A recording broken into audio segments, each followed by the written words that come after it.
Side. We are actually live on YouTube Media and Twitch. And yeah, welcome everybody. Thank you for being here. It's an honor to have all three of you, but especially Alex and SolBigBrain. Dean is usual in this stage.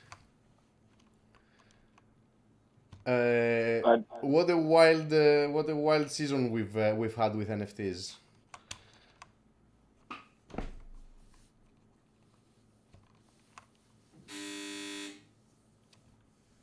Can you hear me all well? Yes.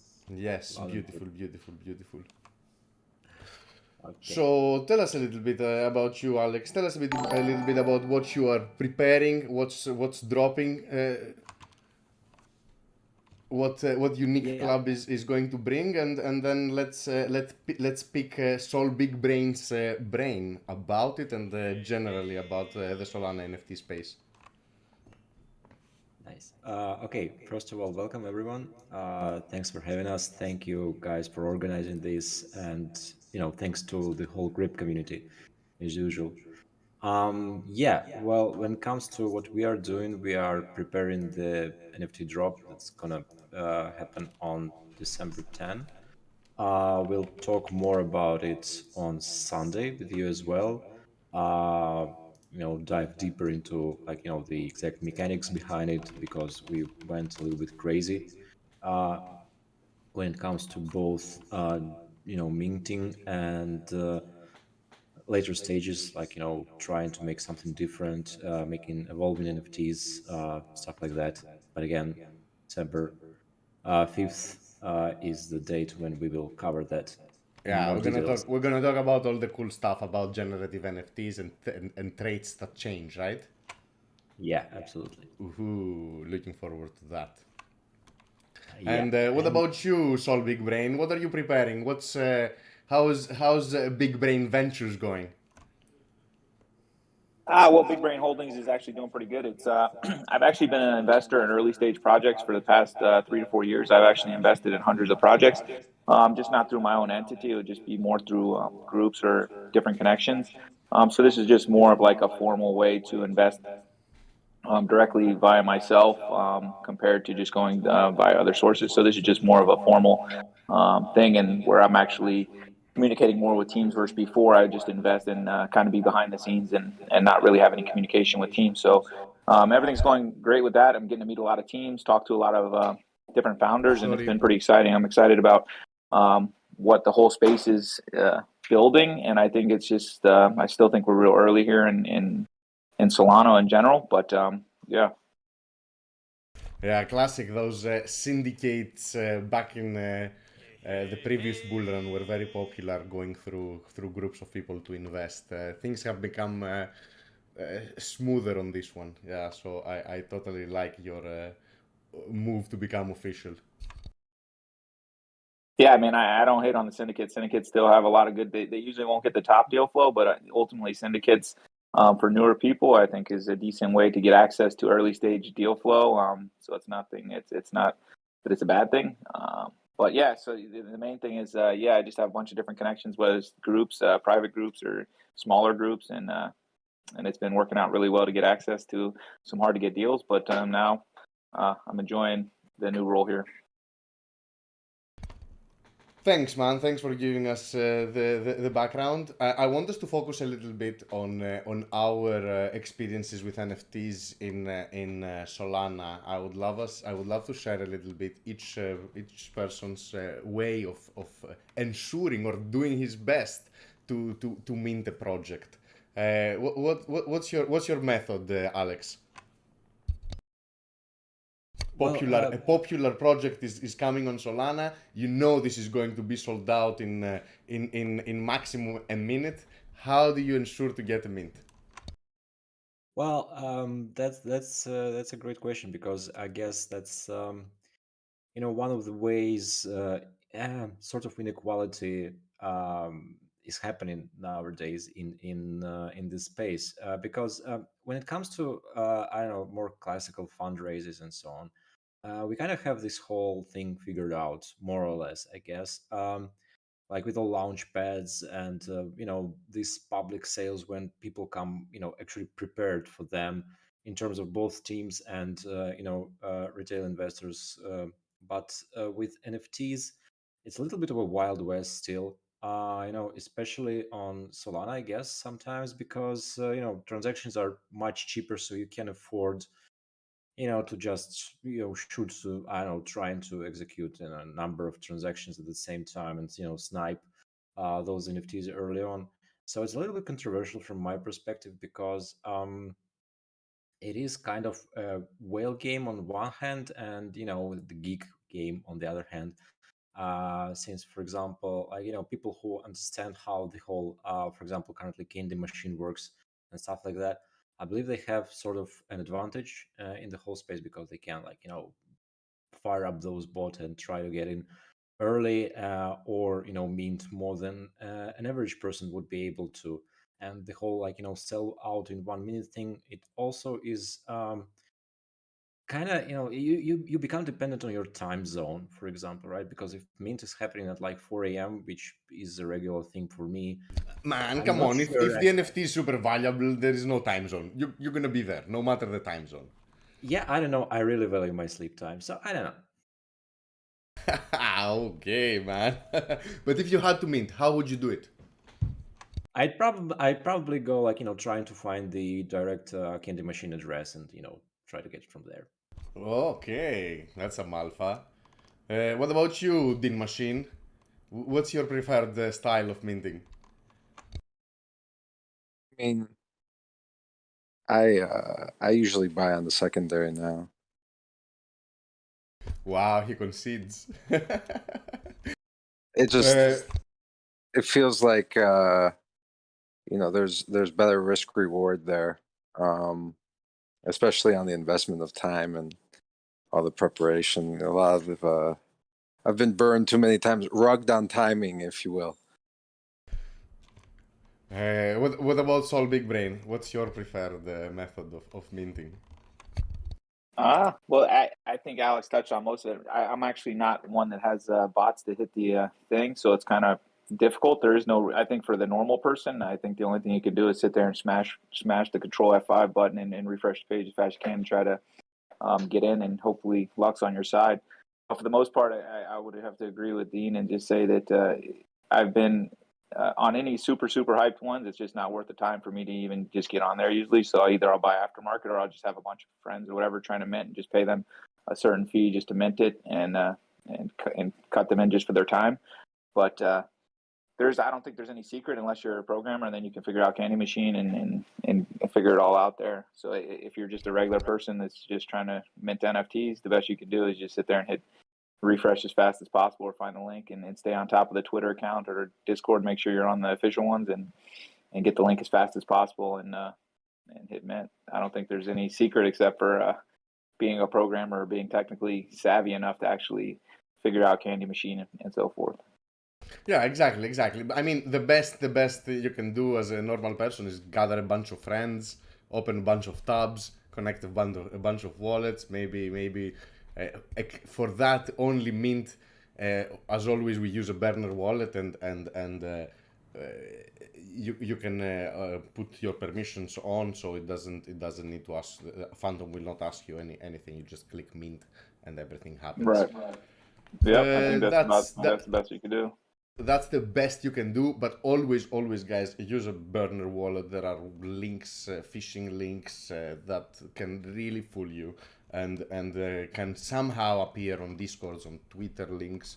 Like just don't use your main wallet ever. It's not worth it. Yeah, but the whole situation with this shadowy super coders having unfair advantage. I mean, I don't know if that's a popular opinion or whatever, but it feels like Say it again, because shadow coders. Who? What? Shadow super coders. Yeah. Super coders. I was like, what? Genesis Go. Okay, Yeah. They're always around the corner, right? But yeah, I mean, those people with additional skills, let's say, they kind of have this unfair advantage over the general audience. So it's kind of, the question is like, is it fine because we are like, all in this blockchain space, which kind of was, for years, for super tech savvy people in the first place, engineers building for engineers.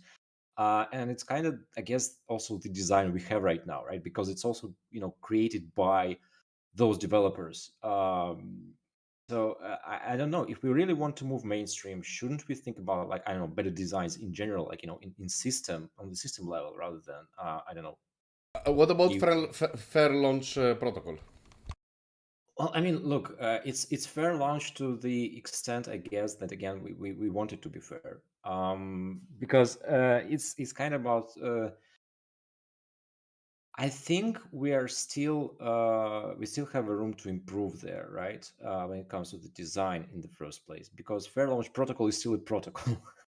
So it's a technical thing in the first place, and like, trying to do this whole price discovery thing in the first place. But then we are kind of moving, I guess, again, from what I see from like, super engineers playing with the mint to whales playing with the mint. So that's still a question, right? Is it still a fair design towards everybody, and are we trying to do the mainstream here, or what's the goal exactly? Yeah, and each player, each team has its own goals in this game. I really don't know. I understand that we should have more variety on launches and fair launches in general. As you said, it's as fair as the protocol allows, so we need to have more flavor. What's your take on that, SolBigBrain? Well, I don't think there's such a thing as going to be fair no matter what. Even the fair launch protocol, basically, you just got to Sybil attack it with a ton of wallets and put in a thing. So there's no such thing as fair when there's a lot of money involved. So if you think this mint's going to be worth a lot, you're going to be going up against, no matter what, people that are going to try to game it because there's just too much money to be made. Now, a good thing and bad thing is that the good thing is the quick 5 to 10x flips on mint right after mint has stopped, which kind of stopped the bots for a while because it's not profitable to mint and have a liquid JPEGs for these bots to accumulate or not. So now what the trend appears to be, if you saw that D10 Trash Pandas, was basically the bots had figured out how to read the candy machine, get the JSON file, basically read what mint number is going to be the good rares, and then they're only waiting till that number comes up, minting it, and they're getting all the more rare ones. So they're getting even a little more advanced than even just botting, trying to win and be the first one in.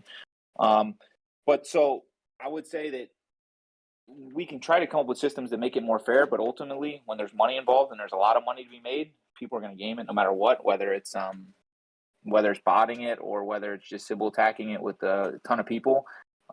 There's no real fair. And what is fair ultimately? Is it fair giving somebody that doesn't have a lot of NFTs or somebody small and letting them be the winner and them get the money? Or, I mean, what is ultimately fair? It's kind of hard to define what actually is fair.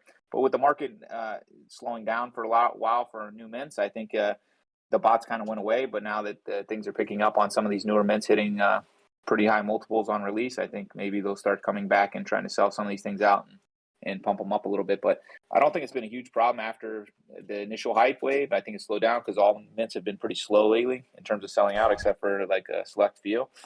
You make it sound like it's a good thing that that the hype kind of went away and there are no like 1 minute sellouts of really like clone projects or really low quality and rag worthy projects. So this slowdown might be a good thing for the longevity of the whole space. I wouldn't say it's a good thing because ultimately what slowed it down and why everything's not selling out is because there's literally like 15 to 20 new projects releasing a day. Back when there was just a DJ and Ape Academy, there was only 1 or 2. So everybody's trying to get in and everybody has their 15 tabs open and they're hitting the mint button as fast as possible. But when you have more options and then you have all the history ones, because before that, there was only a few of them. So people wanted the NFTs. But now you're already, 2-3 months in now since when I started. And now that you have a history of now a couple hundred projects already released, all trying to find an audience, all trying to find a engaged fan base, as well as new ones coming. So you're spreading it all thin, and then there's just too much supply really for the demand at the moment. Now, that's not to say that demand is not going to come in a month, 2 months, 3 months time as Solana continues to get more users and more people will figure out about NFTs. But I think it's not that it's a good or bad thing. It's the market dynamics. When there's money to be made, it's going to flood the market. So what happens is people see a lot of money, they all hop in, create their NFTs, and then we get in this situation we're in now, which is not bad because it's going to slow down as people start losing money and word gets around like, hey, I just spent 3 months of my time building this NFT and didn't sell out. I had to pay 50 solely to create the candy machine setup, and I didn't make any money. So once people realize that the quick money's gone, then they're going to be like, okay, instead of building my own product, maybe I'll just join a community and be a part of this community because maybe it's easier, maybe it's less stress, and market's too crowded. Now, if they have a great idea, I'm not discouraging anybody from trying their own NFT project, but the reality is it's a crowded market. It's very, very tough. You're going to have to put a lot of time, effort, make sure you have a quality team. It's no more just putting up a simple image like the salamanders or something and selling out. This doesn't work anymore. Yeah, like on December 10 when we are meeting, it's like 20 plus projects on the same date. So that's gonna be crowded. Yeah, but I think yours is a little different. You got some utility. So I mean, I think anything that's actually has like utility. I think the tougher ones is trying to sell it as like, all right, we're going to build this community and stuff, because ultimately that's kind of the crowded spaces when it's just a utility and you're basing it on the art. I mean, that's all well and good, but as we've seen, I mean, it's tough out there to build a huge community when there's already so many communities out there. Yeah, and like that's exactly the next topic, I guess. Like, the utility thing. So because you're right, and obviously, like, the probability are picking up, and they're taking basically like 100% of the attention. Like, you have to have utilities now. But what's the utility, right? Because I don't know, the whole conversation about utilities started not yesterday. Obviously, it's been around, I don't know, in summer, and I guess even like before that. But back then, most of the time, like, when people said utility, they meant I don't know, like access to channels in Discord, and that's what it is. That was it. So now things are changing, obviously, and we are seeing different cases of those utilities. But I don't know, from your perspective, like, because you are obviously one of the biggest collectors, and I guess Grape guys can confirm that because they have all this analytic stuff, which would be also cool to hear about. So from your perspective, what is the utility? Well, I think when you look at projects, like I'm picking ones, I'm going to go big, real heavy. And well, Genesis Go Supercoder was pretty easy just because it wasn't so much the utility as it was basically a fundraise, and it was they kind of outlined that when they were talking about it, saying basically they want to reward early holders and not the VCs. So that was kind of a signal, and they kind of told you that in their AMA, saying that this is what we're going to do, and we want our holders to make 100x's. We don't want to give it to the VCs. So they were kind of clear in the wording, and it just seemed people just kept trying to understand that, or trying to rationalize in their head that this is some art that they were buying, and really it wasn't really about the actual NFT or the JPEG itself. It was actually the access, which is ultimately utility. But when we're talking about utility, I think there's no clear-cut answer like what exactly is a great utility. I see some new stuff coming out, like there's this one called Shrimp Society coming out, and it's like access to in real life events, and there's this Conscious NFT, which is access to real life events in LA, and this other one's in Miami. But I mean, that's a good thing if you live in those areas, and it's also good if they have like a network, so there's actually some value, like real value to be had in this actual membership pass. The tougher ones is, in my opinion, is just utility, as you said, when you're just getting access to a Discord.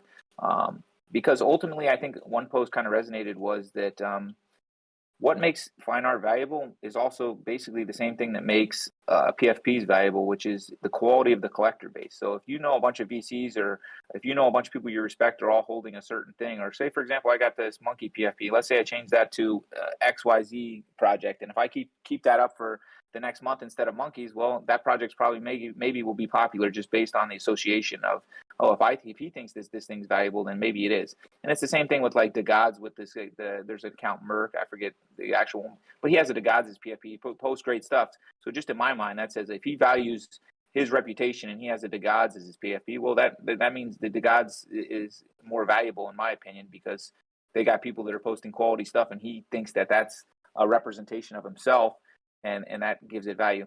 But going back to the question here in utility, I don't think that there's an exact science to what the utility is. Like Fine Phillies and Photo Finish, their utility is you get to mint one of their Gen 0 ones. So that's great utility because it's actually useful. So it's easy for any of the gaming ones to actually provide utility. So that's kind of where I've been focused a little bit of most of my attention on is some of the gaming stuff, because ultimately I like to be early in some of these games, and maybe half of them will be nothing. But the other half, when you get the utility and it actually comes to fruition down the road, it should be very valuable just because you're the first holder of whatever they built. So the utility for gaming is kind of where it's easy to be seen.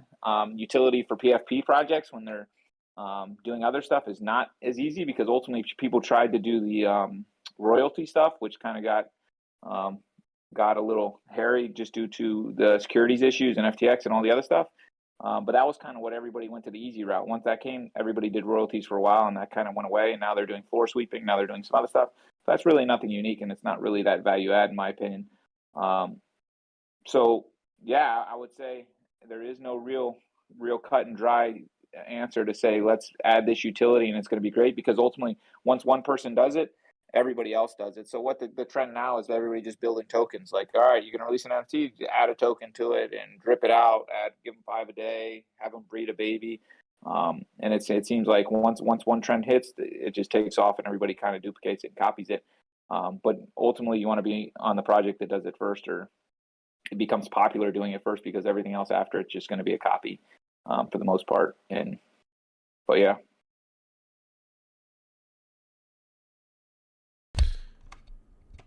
Alex, give me your top 3 blue chip NFTs at the moment in the space. No financial advice to anybody. This is just preferences. But when I say blue chip NFTs on Solana, what are the 3 things you think of? I mean, it really depends, because we have we have DJ apes obviously that are historically the blue chip, for example, right? Just like Solana Monkey businesses, right? It's just been there. It's one of those that define the whole NFT space on Solana. So I guess those would be the first 2, and the third one for me at least would be shadowy supercoders, obviously, because first of all I like them. Just the way they did it, it's very much into the culture, I guess, of blockchain in general, and Solana. It's like it has this meme thing going on about it, and it's more recent than the ape stuff, for example. And of course, from the whole approach, just like Brain said, that's something that they did for the first time, more or less. And it's a great way to try to innovate, at least from not just the technical perspective, but also how do you approach your community. And I believe that's even more important for the crypto space. Definitely, you certainly said the 3 I would also say. What about you, Dean? Your top 3 blue chips?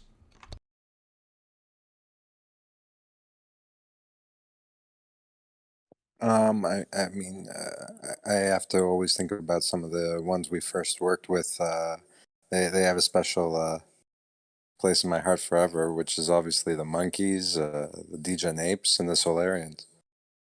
Those were the 3 first ones we really worked with, and they're also, I think, the 3 starting ones, right? I mean, the classics. Yeah, I would add also Solarians up there. Indeed. They haven't received as much love as the rest, but what about you, SolBigBrain? Obviously, your PFP tells which ones you think are blue chips. I would go with what Alex said. Basically, I think it's SMB, DJ Apes, and if we're talking about, I think the Thugbirds are in there just because the community they built. And I mean, in the Solarians, I like the Solarians. The problem is just that art style is not conducive to actually PFP style, so it's kind of hard for them to build a brand around like people wanting to rep and say we're Solarians together. So I think that was kind of like a downside of them. So I don't really see them gaining the traction in terms of community and stuff out there. But yeah, so I'd say Thugbirds. But I mean, there's some new ones out there. Galactic Geckos is a competitor. The Dragons, UNQ Dragons, have done amazing. They kind of got their narrative going with the CyberKong stuff. I don't know. They're still kind of new though to be blue chip in my opinion, but they're definitely doing well. Yeah, so I would say those three. But yeah, What's even your from this opinion perspective, like, you know, on the intellectual property that the geckos changed a little bit? You know, they have this very strict policy where intellectual property does not belong to the holder. What's your opinion on this one? Yeah, I'm not a huge fan of having legal stuff and throwing legal projects like they did with Alphard at the time. I just thought that I understood his point. I just think that the risk on their side was pretty low, and I thought it was just a power move to say, hey, whatever they wanted to. I don't know what their point or what their goal was. But yeah, I'm not a huge fan of like the lawyers getting involved and stuff like that, and then limited rights and all this other stuff. It just seems.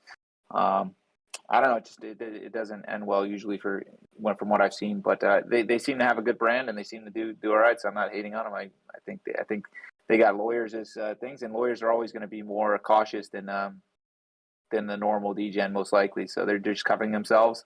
And whether I like it or not, I mean, I own a few, but it's not something that I collect regularly. But I got no problem with that. I think the more rights for the holder, the better. I think.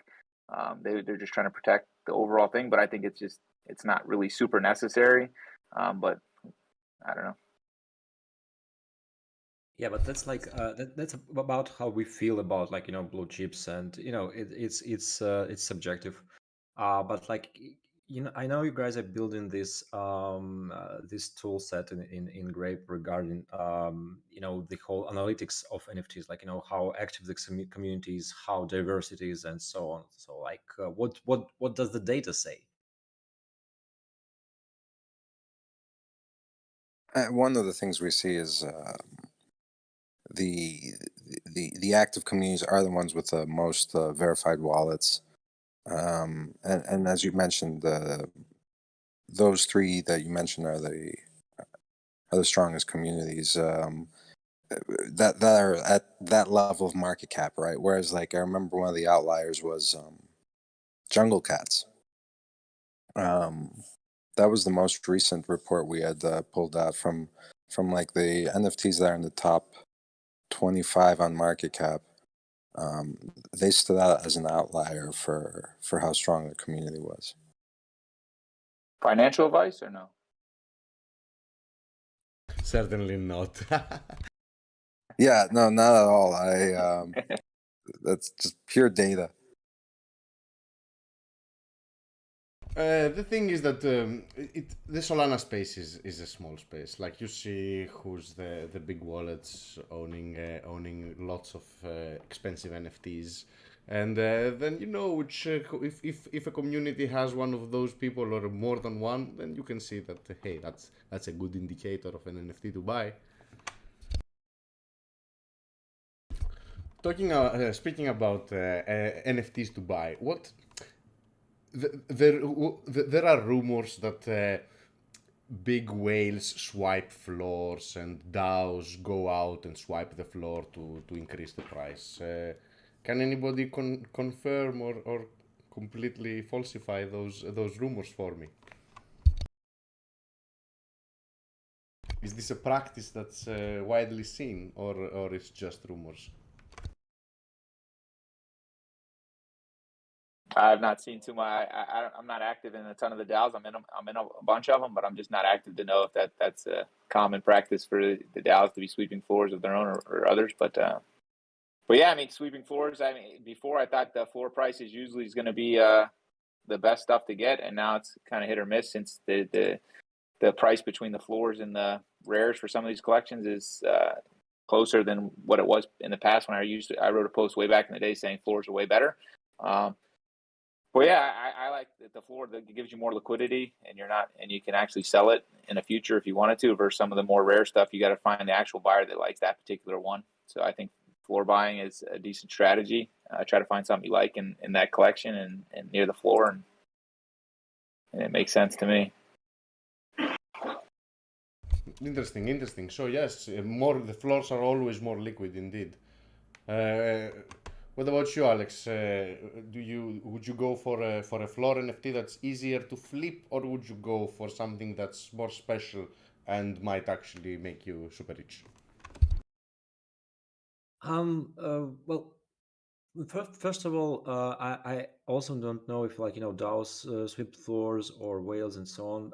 I mean, I know there are certain agreements sometimes between the project when they like cross promote, and then they gonna buy floors floor NFTs or from each other and drop it on their community, for example. So that's just one way to like collaborate in the space. But as for me, again, because the market is changing, obviously, it's not as, I don't know, wild. I wouldn't even say robust, not as wild as it used to be several months ago. That means for me that probably it's going to cool off even more in the future. And even though floor NFTs definitely it's having easier liquidity. In the long run, I guess the rare ones actually gonna have more value and a better price action maybe.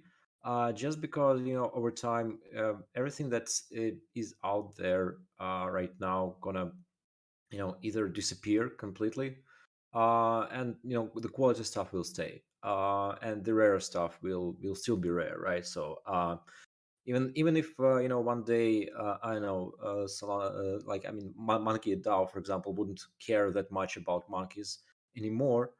Still, like the rare ones, the ones that have the history and the narrative behind them, will still be something valuable because they're becoming part of the history, right? I mean, if we're looking at it like the very NFT, the first NFTs kind of that made the boom, CryptoPunks.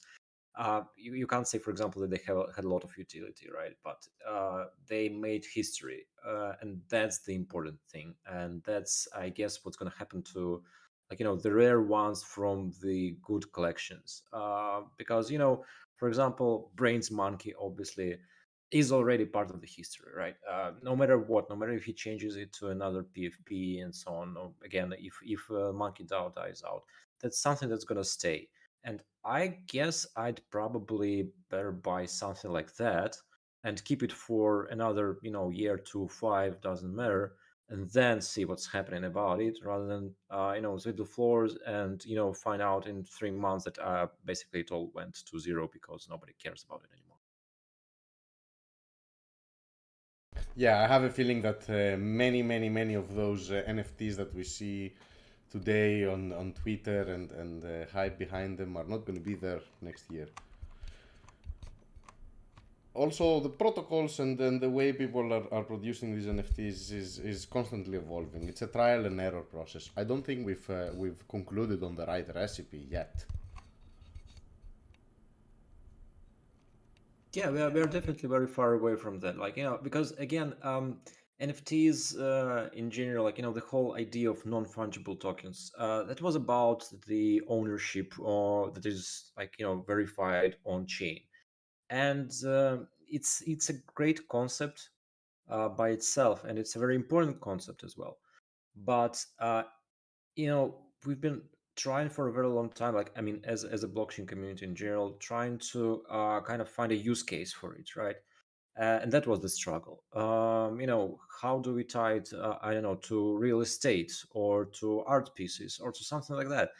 And there's been not much success throughout the previous years. And then um kind of because, like, what we call right now NFTs, they are really crypto native, blockchain native, and they're like very tradable because you don't really need an underlying assets of sorts, right? You don't need a real world asset to bake your NFT, and it still goes up in value because reasons, basically because that's crypto. And so that's why they picked up. I guess good thing about what's happening now with utilities and with the market cooling off and so on is that people are now trying more and more to innovate and to find those utilities, find those applications for NFTs. And that's gonna probably accelerate the whole technical but also conceptual innovation in this space.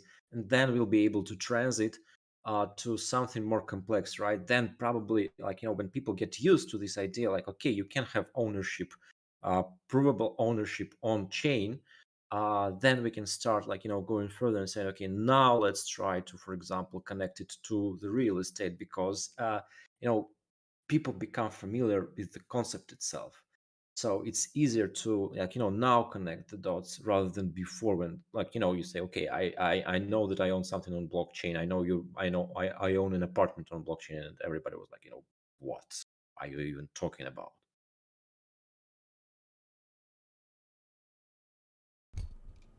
Certainly, that's futuristic. Traditionally, crypto and real estate is a really shady space. But yeah, let's see what the future holds. What's your take, SolBigBrain? Is this an ever-changing experiment? Are we there yet, or we still have a long way until we find the right way for royalties, for ownership, for membership, etc.? I still think we're a long way. I think this is just the early experimentation phase of how all this works. We still have not figured out social tokens in general, which is going to be a part of everything, I think. I think this is still the real early stages for almost all the stuff that crypto is trying to interrupt all the different industries. In terms of, let me think where I was going with that. Say the question one more time. I missed the one part. If it's about where we are in this journey of NFTs. If this is if we found the recipe for royalties, for ownership, for membership, for DAOs, or we're just collecting relics at the moment of experiments, and the end solution has nothing to do with what we see now. I think this is just, I mean, as we're seeing here with the NFTs right now, we're just basically at the community stage where everybody's just trying to get the NFTs for communities. But actually, with royalty situation, I think I'm actually, if you really think about it, the problem everybody has, it's a legal issue for sure in terms of being security. But if you were told that you can actually own a monkey and you're getting royalties for all the sales, and they were kicking back to you, everybody would be like, hell yeah, I would take that. Now, the reason it's a negative connotation is because it's almost like people treat it as like, if that's the only reason you're buying it, then it ultimately can become a pump and dump, and it's just, you're buying a security because ultimately you're buying it for the fact that it's a royalty generating asset thing. But if you can actually, if the actual purpose of actually having the NFT was for the NFT, and you didn't really, and the royalty was just an add-on to it, I mean, everybody would take that option if they could. So it's not that royalties are terrible; they're just a legal issue, and it could be just due to an antiquated legal system in the United States that is causing this panic. I think the meerkats, whether it comes out on the wrong side of the law at the end of the day, they took a stand, and I think it's not a bad thing. But I still think the royalty situation may change as the laws hopefully will adapt to the times. Now, it can't be the Wild West where everybody's just speculating on this royalty fee and trying to get 20% APY for the year, because then ultimately when the trading volume dies, then they're stuck with a worthless thing that they bought only for the trading volume and not actually for the NFT, the community, the utility, whatever else is involved. So I still think there's going to be some innovations there, but I think the problem really is that most of the stuff we see right now is just copying what works. Once Meerkats came out with royalties, 100% royalties, then you saw, like, not kidding, like 50 new projects within the next 2 weeks that are just 70% royalties, 50% royalties. Everybody's just giving royalties after royalties. And once that FTX said, oh, royalties are bad, okay, let's see what else. Okay, now we're going to do, and DAOs before that, DAOs were popular. Monk DAO did good. All of a sudden there's a new DAO popping up every other week. Now we have the tokenomics. Now there's tokens for every single new NFT drop. They have to have a token on the roadmap. So I still think we're going to keep seeing new cycles and new things get invented here. And I still think that we still haven't really hit like ticketing NFTs in terms of like interrupting the actual ticketing space. So I think there's people trying to come after that, and there's going to be unique ways now that we have a faster blockchain here in Solana that allows transactions to be super cheap. Because ultimately, look at the marketplaces. Like when I trade and buy and sell on that, I'm not worried 1 second about a price how much it costs for gas or how much anything costs. Versus when I'm on trading on OpenSea, I'm like, $40 for this one. I really don't want to do it. Or I'll wait a little bit later until the gas fees come down. So this frictionless experience on Solana opens up the design space to do stuff you couldn't even think about doing on Ethereum, or even if it costs $2 a transaction. Now we're talking pennies. It really changes what is possible. And I think as more people move over here and start seeing that, okay, we can actually do this now, I still think we're going to see a lot of innovation. I'm not sure exactly what. I can't predict the future, but I assume that we're going to see a lot of stuff with NFTs, whether it's music related, whether it's ticketing, whether it's it could be financial NFTs. I mean, I still think there's a lot to go. PFP is just one aspect, and I think we're still got a lot of ways to go here. Yeah, now that you said the financial NFTs, I really like what Future Finance did. It's a small project on Solana, but they used an NFT to actually represent a structured financial vehicle where it gives a steady APR, 20% per year. It's really fun. So yeah, there's a lot of stuff to see in the future. What about you, Alex? What do you think is coming? What do you think is underdeveloped, and we'll see a change in the future? Well, I really believe that there is, for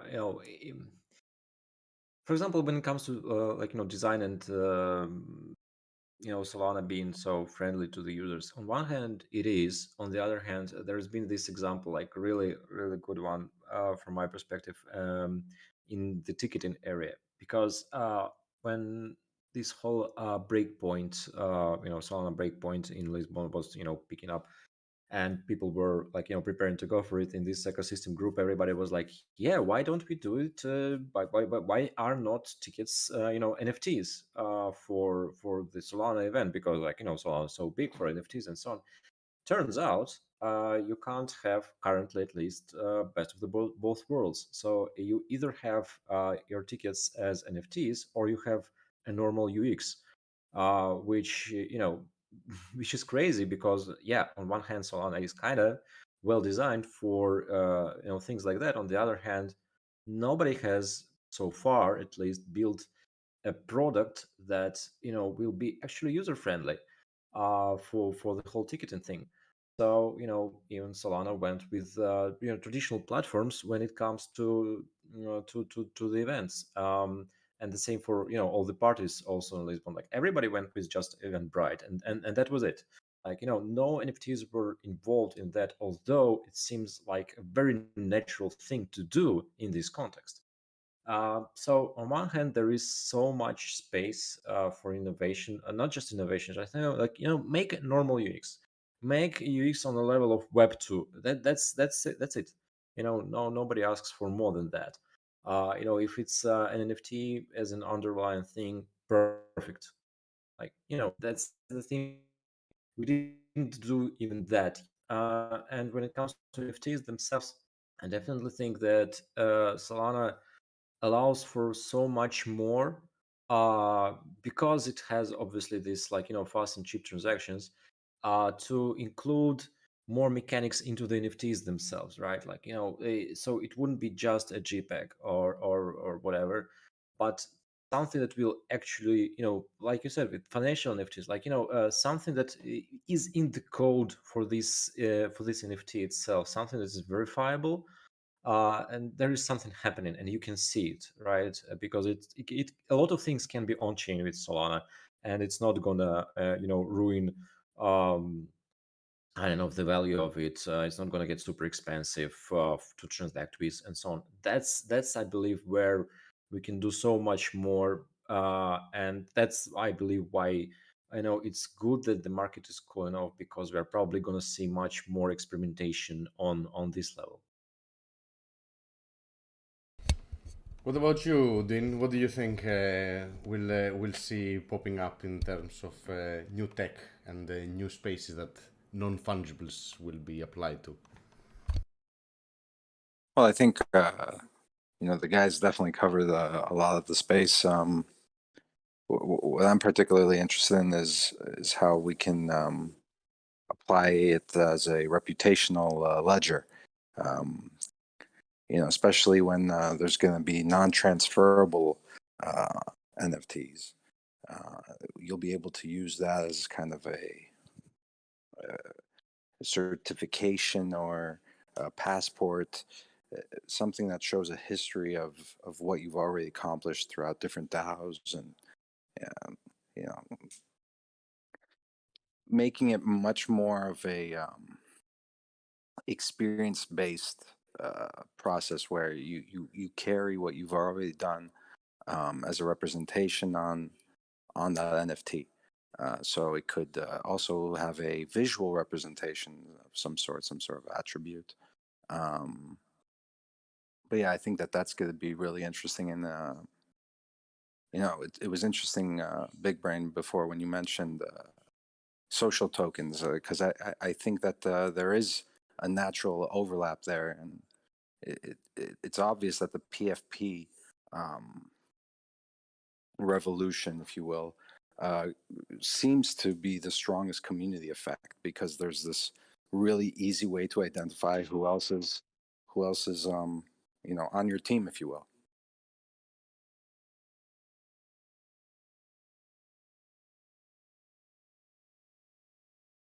Yeah, I had that thought today actually earlier, and it kind of made me think about it. Like, if you automatically have a monkey, like we're on the same team. Now, if you rep that monkey for a month and all of a sudden you change to some other PFP and it's one I don't hold or I don't care about, then it's like, well, he's not on my team anymore, really. Like, even though he may hold the monkey, it's just mentally, it's like easy to connect as a community. It's like you're on my basketball, football team, whatever. Like, we're on the same team.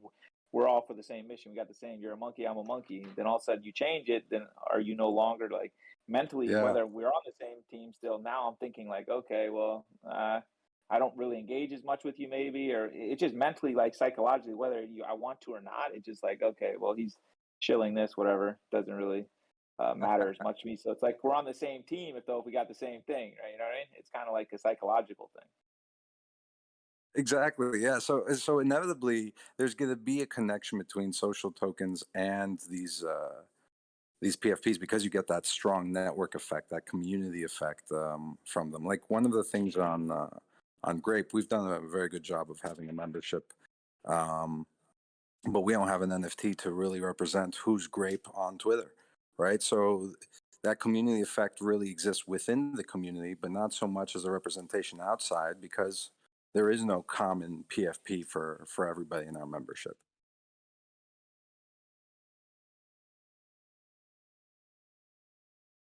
Yeah, I do feel as well that, like, this whole social component to NFTs, it's also big in crypto in general, right? Like, the community effect and the this need to be a part of the community. Now it's online, obviously, and we had this tribes thing happening in crypto space, like all along, basically. But with PFPs and in general with NFTs, I guess it's becoming more easy and more identifiable. So I guess this social evolution is actually what makes me mostly excited about the space, because we do transition not into the metaverse, as, like, in anti-utopian meaning of this word, but at least we are transitioning to a more and more digital society, especially with the pandemic and so on. And I guess this tribalism does need to manifest somehow in the space, and PFPs allow for that for sure. But also what Dean said, like, about the reputation tokens, non-transferable tokens, that might be the next step of the evolution in terms of this space, and help to create not just tribes, but like the whole hierarchy and history and everything within those tribes with a provable reputation as well, which is super important. I guess, especially, like, as we get more and more DAOs and more things going on.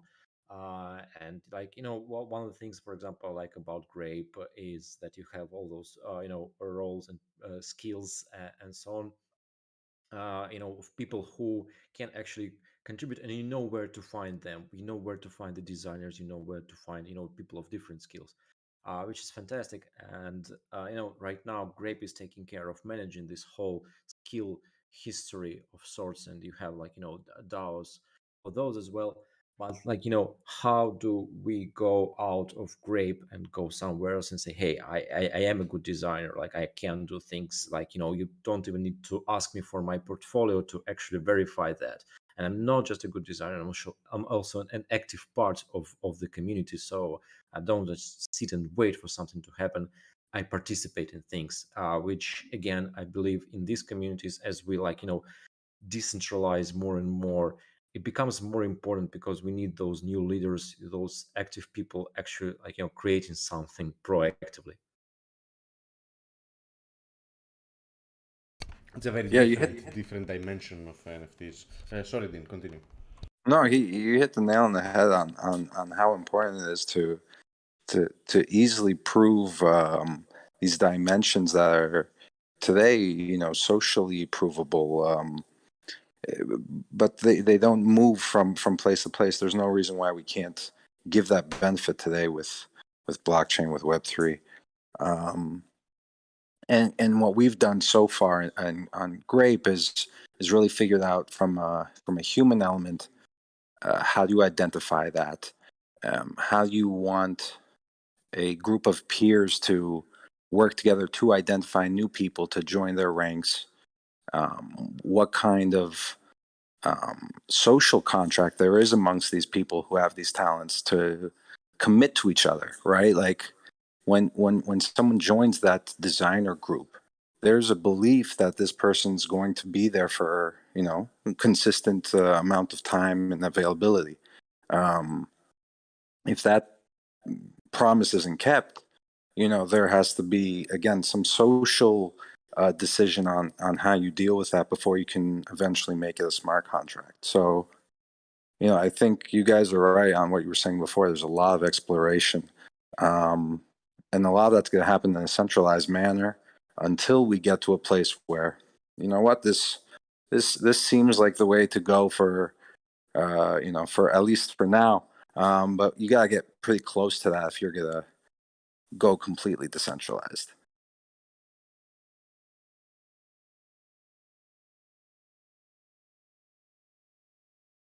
Yeah, this we have a long way until all these problems are solved. We're still trying to find out all these governance systems, and so far we've seen that decentralization at its infancy requires quite a lot of trust, at least to the members, to the people building. So very very interesting on how NFTs are going to be part of the solution of verifying one's work and activity eventually. Yeah, but I mean, sometimes, again, because we're experimenting so much in this space, it feels like sometimes we actually, create problems to solve them later on, right? Like, with those extreme examples of DAOs, like, where everything is really decentralized and everybody has to contribute, to every decision that is happening, it can become extremely inefficient, and cause all types of problems, like starting with what was called governance fatigue and so on. And like Brain, you mentioned that you are a member of a number of DAOs and you don't really participate in any of those. So how do you think the social dynamics is actually going on right now? Is it happening even? Yeah, I would just say that I'm a different scenario than most other people, just because I actually take time to respond to everybody in my DMs on Twitter. So that's taking up a majority of my time. I would love to be more active in most of the DAOs, and I'd probably get a lot more value and a lot more just value from participating in the DAOs more. And I think that they're actually great from a social perspective, because if you buy something, you actually want to be participating in the actual accruing of value by providing value, whether it's posting, tweeting. And what I do is just basically I respond to everybody in my DMs as much as I can, and try to engage people on Twitter more so than actually in Discord. And ideally, if I turn off my DMs, I'd be sitting in Discords a lot more, chatting with people in there, and it might be better value to do that. I'm not sure if it's something I should consider, but I I think that the DAOs and the social aspect of the tokens is huge if you can get the right people and there's the right people involved. And there's like, if you look at just some of the holders, I mean, you got some lawyers, you got this, you got a mix, and at least among DAO, and everyone's different. But it's the quality of the collector base really that adds the value, because you want to be talking to other smart people and listening to them, versus if you're just listening to people that maybe don't have experience and they're just spouting out stuff that, like, hey, buy this because I think it's good. Well, why do you think it's good, and what experience do you have? Like, you want to know there's some reputation behind who you're listening to, I think, because ultimately everybody has an opinion, so you got to pick whose opinion you value. And the only way you can build a reputation here is just over time. You can't really just come out, or just from your history and your credibility could give you a reputation, I guess. Yeah, Dean, it seems like we are inevitably coming back to the reputation topic again and again. Yeah, and one of the dimensions, you mentioned time, like you have to prove it over time. That's one of the most important ones to think about in why it's important that there's a non-transferable token. People will not be able to abandon the reputation. That there has to be some sort of social cost to abandoning your reputation, and the best way to apply that is using time as a prerequisite to reach certain kind of accolades. So that way, the costliness of abandoning your reputation is so great in comparison to having some sort of, even negative reputation. Yeah, that's what I wanted to ask. Like, do you think you're saying, you remember there were like, let's add a dislike button to Facebook, right? So they added different types of likes, but there is nothing negative still about it. But the reputation thing is different, right? Like, if you are an asshole, probably, like, it's beneficial for the community in general to have a way to be aware that you are an asshole, right? And that's also your reputation. That's something that probably you should carry along as you continue your journey through the ecosystem, for example, right, or through the society in general. But it's also kind of becomes scary, I guess, at some point, because it can start to remind, like, Black Mirror and stuff like that. So that's an interesting thing as well. Yeah, I definitely don't think you'd be able to do this well with these kind of subjective labels. It would get very dicey and very Black Mirror, as you said, quickly. Whereas if you kept a reputation ledger of, let's say, things like attendance or deadlines or things like that, right, which are very measurable, no matter who, with the best intentions possible, there are people who are, generally more reliable than others. That's not it's a factual a metric. So keeping things like that is very interesting, or a reliability of fulfilling a payment at a certain date, right? Some of these things are so reliable and black and white that they're very useful. And people should benefit from things like attendance, a timely attendance, for example. That would be a quality you want in someone you're working with, and here you have it extremely provable.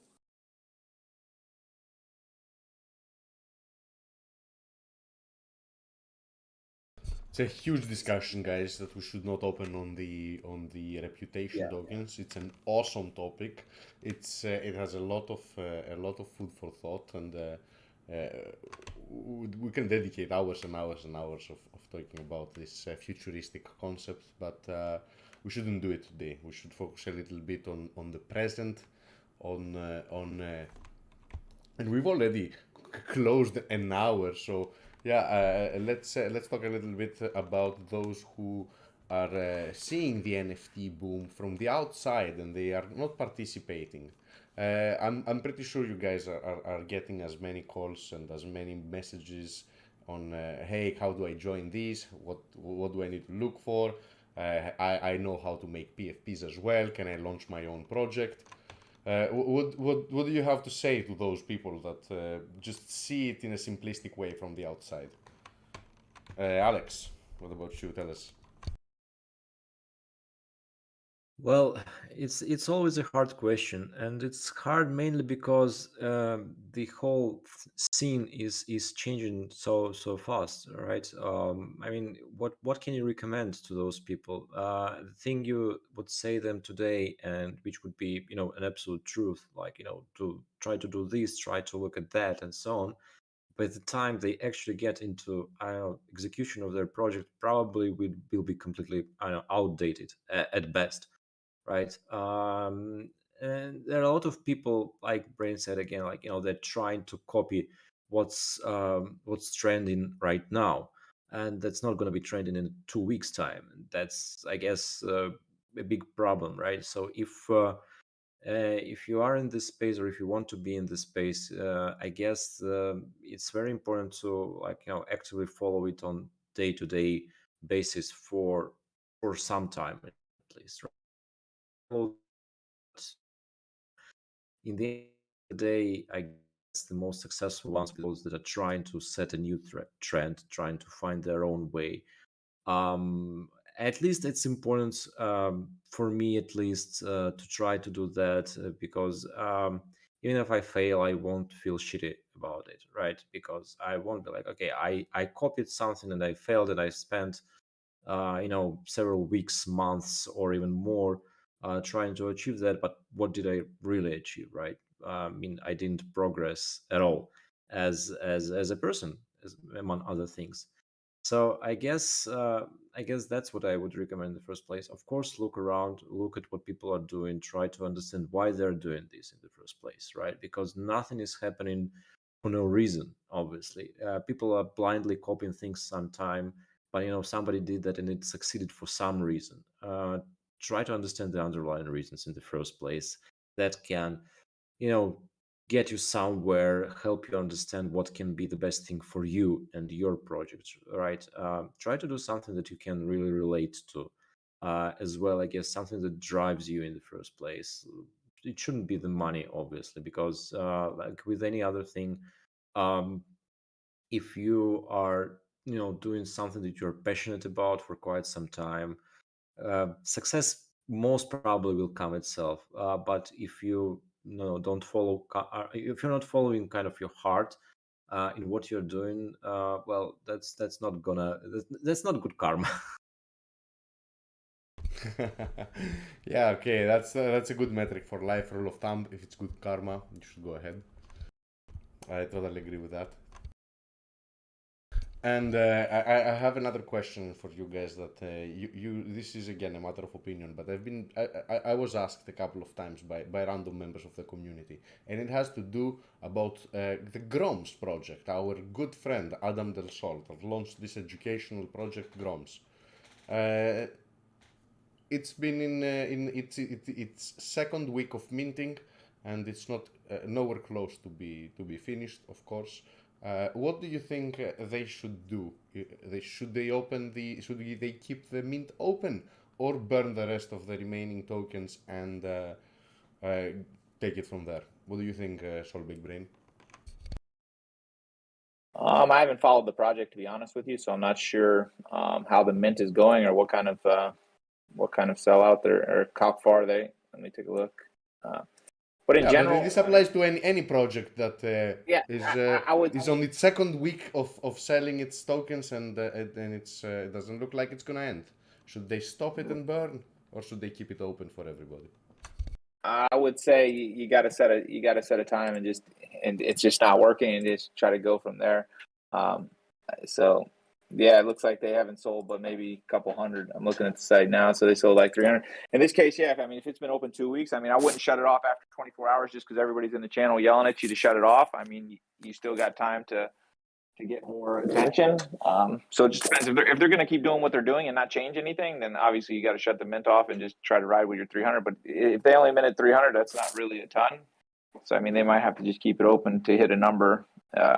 Or ideally they would just say, all right, 500 is going to be, we changed them into 500, there's 200 left. Then everybody there's some scarcity involved, and people will come in, because ultimately scarcity is going to drive, hopefully, urgency, and that's kind of what you need to happen. When you got 11,000 left, nobody's going to feel any urgency to go buy. But if you tell them there's only 100 left or this much time left, you got to give something to get people to take action first. If it's not selling out, or ideally you don't want to, but if you're going to change it, you just lower. If you really want to sell the whole thing, then you got to lower your price considerably. But then again, you're just gonna have to airdrop. Let's say this one's at 0.5 SOL. He would have to, let's say he goes to 0.1. You're gonna have to airdrop 4 extra to every buyer, and then hopefully at that new 0.1, people will like the art enough and like the concept to get in. So I mean, you got two choices really: lower the mint price and airdrop the equivalent to whoever already minted, and hopefully that new price, lower price, is going to get people engaged. But if that doesn't work, then those people that just got 4 extra ones probably going to be dumping anyway. So I don't know. It's a tough question. There's no real right answer. It just depends on what the community likes or believes. But definitely got to cut the supply if it's not working, and even cut the price too, probably. It's a fair take. It's a fair take. What do you think, Alex? An NFT that hasn't sold out, should it change its count in order to? It's a very interesting and controversial topic, because on one hand, yeah, there is this whole supply demand game going on, but on the other hand, in the long run, like if you look at what Bored Apes are doing, right?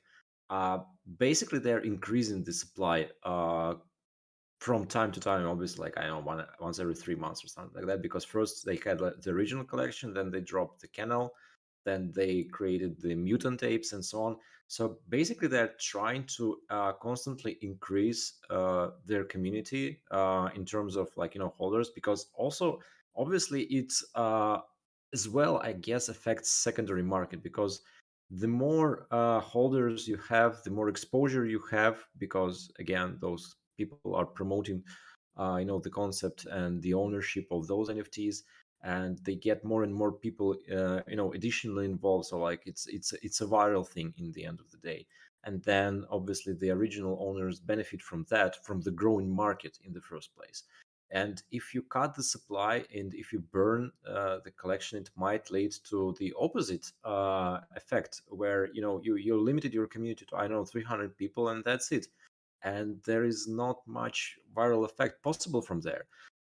So and on the other hand, you have the scarcity, right? So where is the balance between those things? That's, I guess, the biggest question. Like, what do you grow first? Do you grow the community and try to create additional demand, and through that try to create additional, like, I don't know, means collections related to this brand, and try to extend your community further? I don't know. It's I guess an open discussion still, and also the room for experimentation. But from your answers, I understand that it's pretty important for the NFT to actually sell out and scarcity to kick in, no matter the number. You can't have an ever growing infinite amount of, hey, we're gonna start minting this NFT, and yeah, anytime you wanna come by and mint one.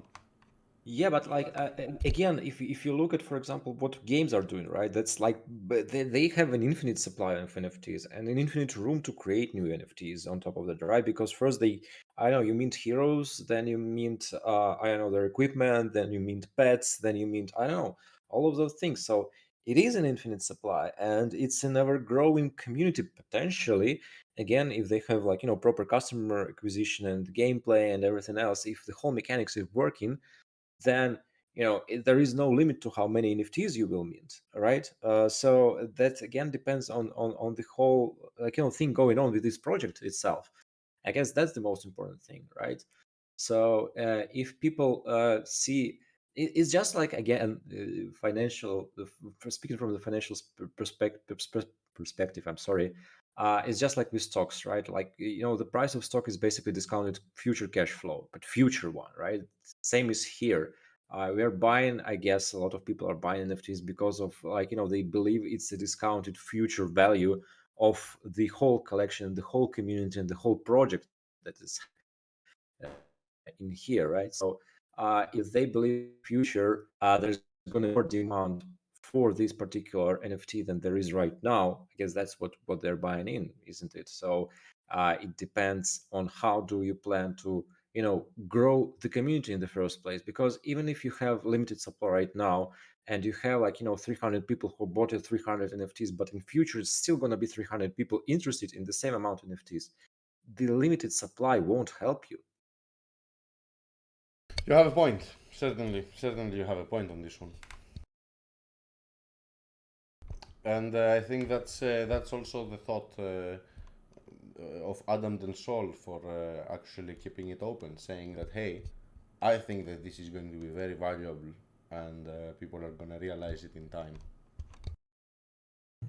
Yeah, because just like Brain said, for example, about shadowy supercolors, right? People did not realize the value in the beginning. It took them quite some time, again, in terms of what's happening in crypto, right?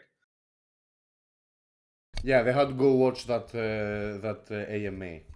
Frank was very clear on what he was planning.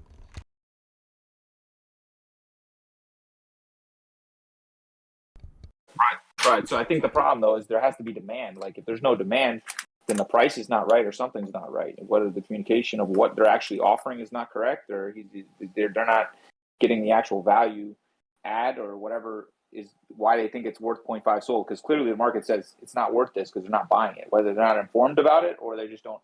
So the problem is you just can't keep the mint open and say, well, it'll have some value. They just don't understand it all yet. It's been open. If you said it's been open 2 weeks, then the price has to come. And of course, you don't want the supply at 300. It's already been explained. You can't have such a low supply because then you can't have enough community members to actually to build something massive where you're going to have tons of advocates advocating for your project. So if you lower the price, you can keep the supply instead of 11,000. You can at least keep 1,100, 2,200, or something smaller, and try to keep the supply a decent amount while trying to get that demand up. Because ultimately, you can't keep it this price if there's no demand. The demand's not going to come out of nowhere, and all of a sudden, even if it does, where's the aftermarket? You're going to exhaust the whole demand right on the mint, and there's none left in the aftermarket. Any thoughts, Dean, on this one? Yeah, I think these are great points. It's obviously not what you want when you have a mint. Those are the risks of the price you set and the amount you set. It would be interesting to see what options there are to create a bit of that scarcity. That might not be massively extreme, or they can be communicated ahead of time and staggered in a way. Like there's a lot of games you can play on the way scarcity and the tokenomics work, and there's a lot of choices. So as long as you, I guess. Going back to what we said earlier, you stay consistent with it. If you're passionate about it, I think you can make anything work in the end.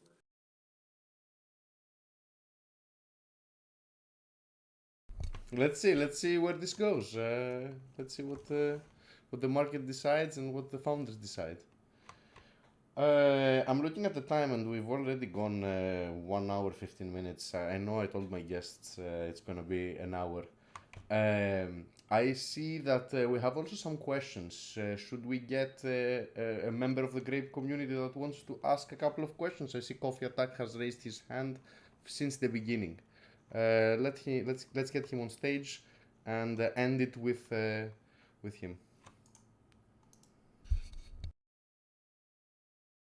Hey, thanks for coming on stage, Coffee Attack.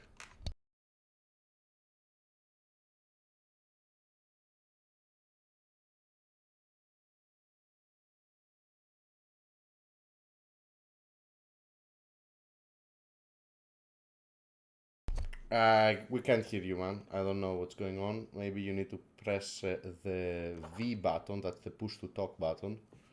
Default key is V. If not, your mic has an issue. And I know Dean has a couple of things that he wants to add. So Yeah, I also wanted to share an update on one of the emissions we had planned for partner NFT projects. We selected 10 projects based on donations when we set up Grape Access.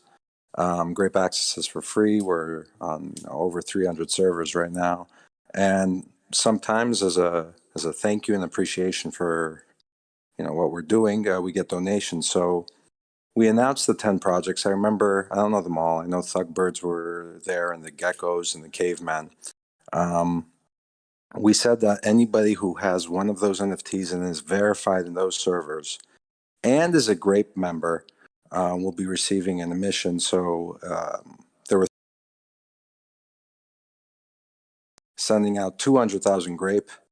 So yeah, those members can see in their wallets that they've received that allocation. Congratulations on really being a Solana supporter, right? Because that's what we're focused on. We want our great members to also experiment and go out and discover these other communities. And it's a program we think we're going to be continuing. And in addition to that, we're going to be hosting a Solana-wide poker NFT tournament. It's going to be 20 different DAO/NFT communities vying for who is the best at poker. Right now, we have quite a few blue chip groups confirmed. I'll be sharing more about that tomorrow. And the poker is slated for December 18th, I believe. So yeah, get your best NFT squad together to represent. Pretty big prizes as well. Last try from Coffee. He really wants to ask a couple of questions. Hello, can you hear me? Yay, we can hear you loud and clear. Thank you for being here. All right, appreciate the opportunity. I have a number of questions, so if you can just take a couple notes. It's not every day I get to pick these guys' brains. So I've been in Sol NFTs since July, just before the big boom, and I feel like we had a great July to September where we thought we were the top of the world. Thugbirds were 120. The DJ apes were over 100 Sol, and SMB was going right to the moon, right?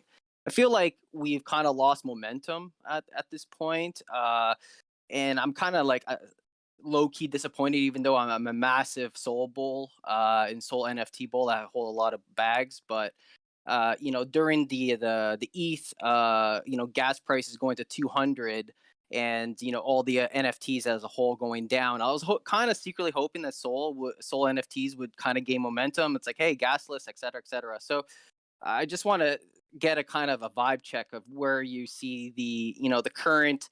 How does the community view Sol NFTs right now? I feel like we lost a little momentum.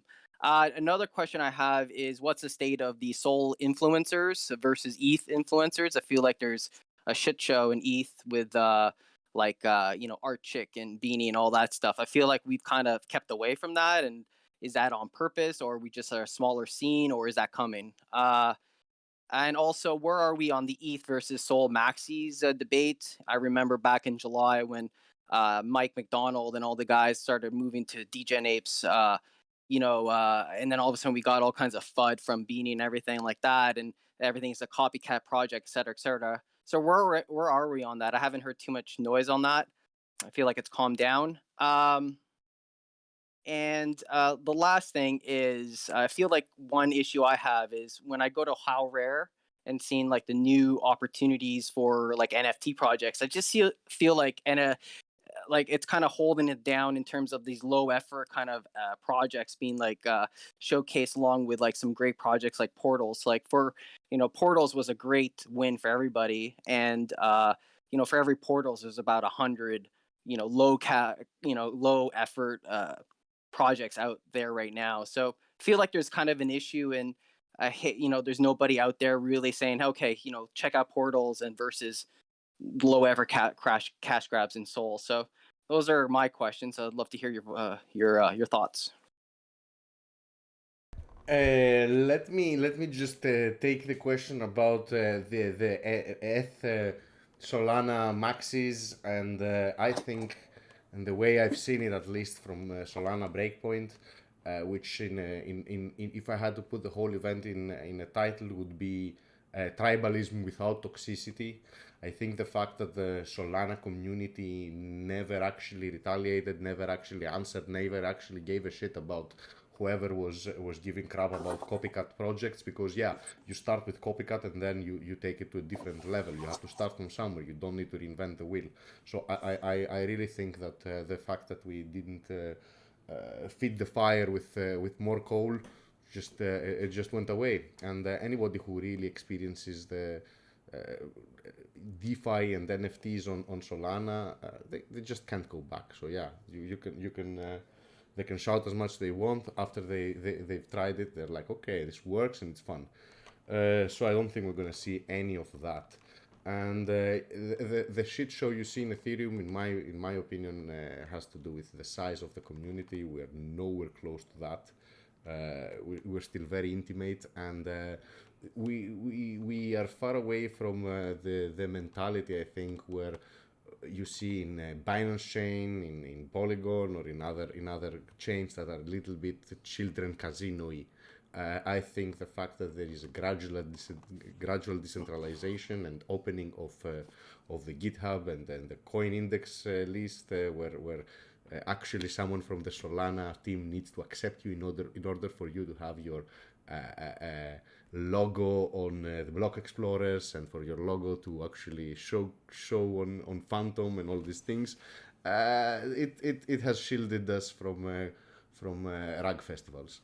That's my opinion, at least, and from the vibe I got from the Portugal event. I don't know if the others have a different opinion, but I'm not going to touch upon the other questions. I think Alex, SolBigBrain, and maybe Dean are better suited for these ones.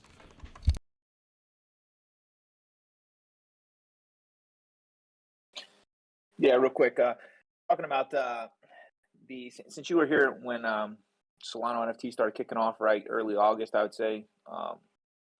We went on this massive run. That was just this huge realization when everybody realized that trading NFTs on Solana was super cheap, and it started getting all the tooling correctly with Candy Machine, and everything started clicking together. Because before Candy Machine, remember, we were just minting and they were just sending us the NFTs after. It was like really, really archaic. And all the tooling started getting together. So once you start seeing that, you start seeing more interest, and everybody came over and the prices spiked pretty heavily. But if you look at this from a bigger perspective here, we're only 3 months in since Monkey started going crazy early August, roughly, and not even like mid-August. So I think we're still really early, and we're trying to look at ETH as a comparison when they kicked off a little bit before us, before Solana, and the NFT's been in that space for a while. So I think it could be disappointing, considered stalled, but I wouldn't consider it a failure or disappointment in my opinion. I think it's just early, and it just takes time. The same thing with reputation. Everything just takes time to build. And as more holders sell off their extra monkeys to buy whatever, then you're getting new holders coming in, buying individual ones. And ultimately you want one monkey per person, because ultimately then they hopefully wouldn't want to sell it. Some people will, but ultimately you want that to happen. So I'm not really that disappointed. I think it was just people got overexcited and then bought, and then they realized like, okay, well, maybe I should sell some. So nothing really there in terms of how rare. Yeah, I fully agree. I'm quite busy, so most of my team handles the listings there for the new drops. So I don't really have time to go through all of them and pick out the good ones. But I think I definitely agree. We should probably curate it to down to a couple per day, at least the high effort ones, and get rid of the simple pixel art that's really, really junky, and it's just not even worth even listing on there. So yeah, fully agree. And something I'm going to work on there. Other questions I'll let everybody else tackle. I think we answered all four, actually. Maybe Dean or Alex want to add something. From my side, no, not really. Yeah, I agree. I mean, definitely on one hand, we are still smaller than Ethereum by a magnitude. On the other hand, I guess that's the general Solana vibe, right? That is coming from the very core of it. I mean, everybody is trying really hard stay positive and to spread this exact message, stay positive and build together, right? One of the criterions, for example, for all the hackathons on Solana was composability, where you should create something that other people can use as well. And that also helps us develop this kind of thinking, right? Where if you need something and somebody has already built it, you can go to this person and say, hey, I'd like to reuse what you have already done, and everybody's going to be okay with that, right? So we are trying to work as an ecosystem in the first place. That helps a lot, but also it helps maintain this whole um, vibe again, because even here in this podcast right now, you see people from at least representing three different projects, right? And we all work together, and we're trying to basically create additional value for each other. And I guess that's also truth about the NFT projects and the influencers and everybody in this space, really.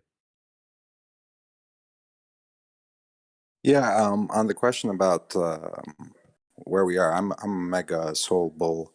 I think if we go through another period of change in economic terms, not so much on what's happening in NFTs, but in the broader markets aspect, if we have like another lockdown or something, it can massively swing things bullish again. People are going to be home and they spend a lot of time discovering new things. So I also want to thank you for coming up on the stage and asking these questions, Coffee Attack. It's something we only let great members do. I know somebody else raised his hand. We only reserve it for people that are part of Grape. But thank you for coming up and asking these questions. Really appreciate it. Yeah, no problem. And one last comment. When SolBigBrain said, if somebody changes their monkey to another PFP, you secretly judging them. And for me, I have too many PFPs, man. I don't know how you guys do it. And I have a DGen Abe, I have a Rory, I have all this stuff, and a Thugbird, and I love them all. I don't know how you just keep it to one, but it's an internal struggle for me. But thank you for taking my questions. Appreciate it. Yeah, I feel you. I want to change mine every once in a while, but I'm committed to the monk I got. So no matter what I get, I got a lot of Boogles, I got a lot of everything. So I got a ton of apes, ton of everything. But it's all personal preference, and it's not judging in that. I'm just saying psychologically, it's like subconsciously, really. But it's no hate. I don't care if everybody wants to change their PFP. It's no biggie.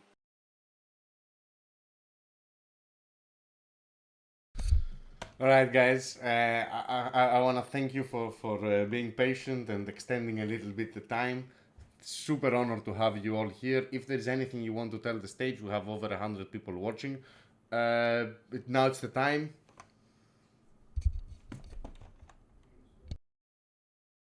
If not, we can just good night each other, and we'll see each other online, as always.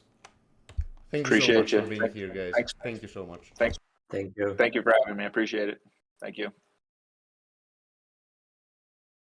All right, guys. Good night. Stay safe, stay green, stay profitable, and don't get shaken out. Good night.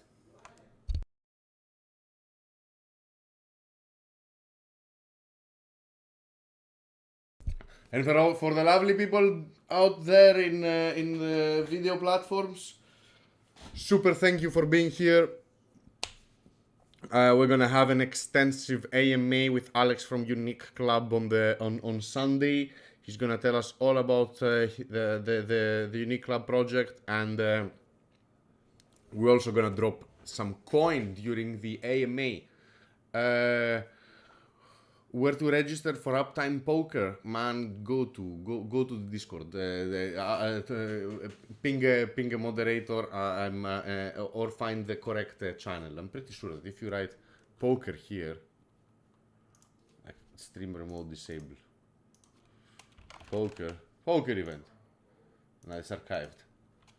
Poker archived. Fuck, I have no clue, man.